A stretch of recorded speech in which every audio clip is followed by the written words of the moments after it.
Hey, so before this video essay thing sort of starts, I just want to note at the end there's going to be a bit of a conversational piece. We'll come right back here. Also, this video ahead has a bit of fangirling involved. Thank you, Cass. But also, I think there's an important conversation to be had. So stick around and I'll see you soon.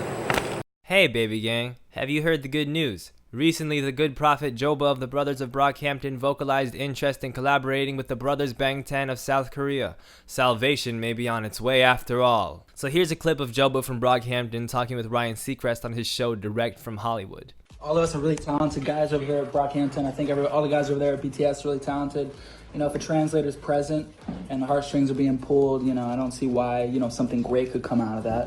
And if it didn't, you know, like I said, a lot of talented guys over here. Now this is very exciting for a lot of fans who have seen a type of connection between the two boy bands for years. And when we're talking fans, we're talking fans. Both groups have incredibly allegiant followings with fan base names and everything. They stand Brockhampton and BTS almost as much as Jay-Z fans stand Jay-Z. Almost. This would also not be the first bit of crossover between the two groups, albeit without having collaborated. In a Spotify playlist by J-Hope called J-Hope's Jam, the song Gummy by Brockhampton was present at number 4 in 2017, an acknowledgement by the Korean giants of one of America's biggest underground groups. Kevin Abstract responded, K-pop stars like Brockhampton, that's awesome, happy Thanksgiving. Additionally, Kevin Doan, Brockhampton's resident app developer and creative assistant, often talks about standing Jimin of BTS. I love you. So there have been connections for years now. The two fan bases have a bit of a camaraderie, at least as far as the ones who are aware of and like both groups to some degree, and there's plenty of reason to see why. They're quite arguably the world's two most important boy bands, one having reclaimed and redefined the term boy band. Well, yeah, you guys are a self-proclaimed boy band. No, we are a boy band. You are a boy band, straight up. The other having exceeded all of its stereotypes, pitfalls, and industry genericizations. Both groups notably take strong progressive stances on social issues. Brockhampton does so mostly in their lyrics, particularly with aggression and dismissal of bigots like Merlin's verse on Queer, where he talks about Dolce & Gabbana. First off, fuck Dolce & Gabbana. Or Matt's verse on Chunky. Chunky? Junkie. It's early.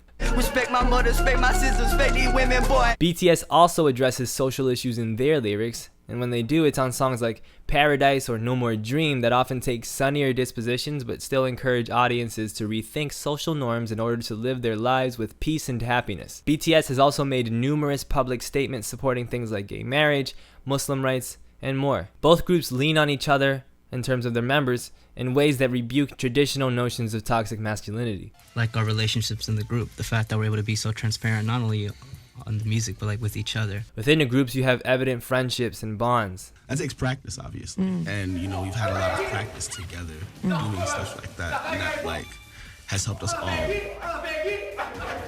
In both groups' fan bases will be quick to share images of members allowing themselves to be vulnerable with each other or leaning on each other, like literally or otherwise. When thinking about the ways boy bands are connoted, as groups of men creating music with each other to swarms of adoring women, as sex symbols familial with traditional heteronormative values, this kind of shit is important. It's important to see members of each group allowing themselves to cry around each other, comforting each other. Both groups experiment handily with pop, hip-hop, and different forms of what Western audiences typically classify as alternative music. These fluctuations in genre lead to the groups being difficult to classify. BTS's status as a K-pop group is often questioned by their fans, mostly because of their stark uniqueness from other K-pop groups in terms of ethos and their themes, but also in their sonics, their hip-hop influences that come off authentically rather than simply as a demarcation of a popular trend's influence on the pop sphere. So for example, BTS's rappers write their own lyrics, like rappers are supposed to do. Well, like rappers typically, traditionally are supposed to do. I don't want to take shots at anybody. Honestly, I don't really care. Brockhampton are obviously more experimental and unusual within a pop framework, but songs like Summer would not fit entirely out of place in BTS's catalog either.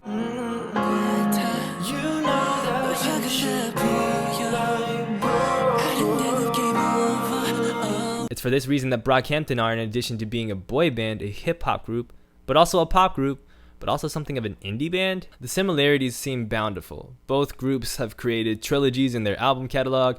Both groups have names that start with B. That's really important, obviously. Both groups operate with a lot of independent motivation in their creative direction. But there are, of course, stark differences at times in their approach and their industry situations and, of course, in their popularity. It might be difficult to pull off a collaboration of such seismic proportions for Brockhampton, let alone for such a collaboration to meet both groups' ethos and see the light of day.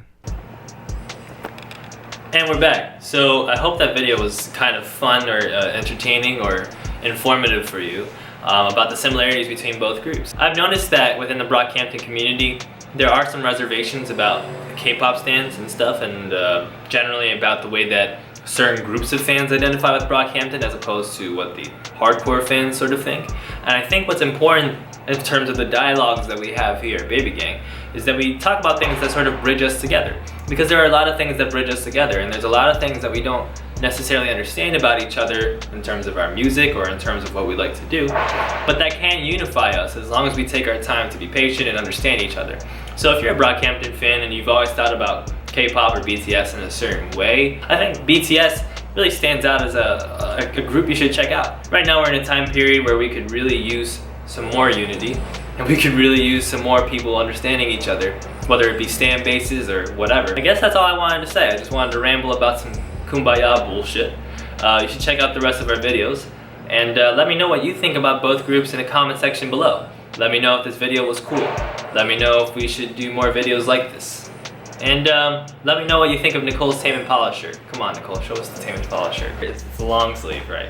It's a long sleeve. In the front, we got the Tame Impala. Show the sleeves. Yeah, the sleeves. And then in the back, we've got a bit of a Tame Impala. Yep. There you go. There you go. Nice little Tame Impala design. If you hated the video, just talk about her shirt in the comment section below, and we'll see you next time.